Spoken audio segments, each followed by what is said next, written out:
the browser will typically load 10, 20, 50 CSS and JSS files, right? It Yeah. takes a lot longer to go through 10, 20, or 50 files than it takes to go through one file.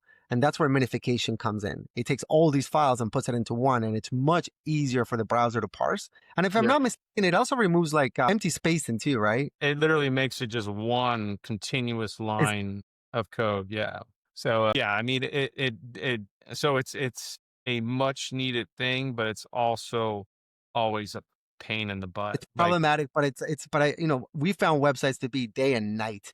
That in combination with lazy loading makes a big, big difference. so where I always have fear is when first when I take over someone's website and I start managing it and it's a bad bill and they have a very expensive, let's say, lead channel or e-commerce channel, because like then it's your problem. That's where like so you kind of said, I always say, you don't need to rebuild nowadays. If I take over something and I see that it has problems and they want to minify and it's a problem, I show them in staging, it breaks.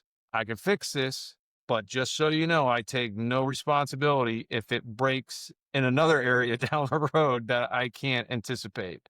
So that's kind of like, Good yeah, it's point. one of those things. I just feel from a stress sampling, and taking over someone else's Pandora's box, that I always typically don't say to rebuild, but we kind of assess things over a period of 6 months. And after we've done assessing, we can really tell them like, hey, based on where you want to be next year, we recommend doing this.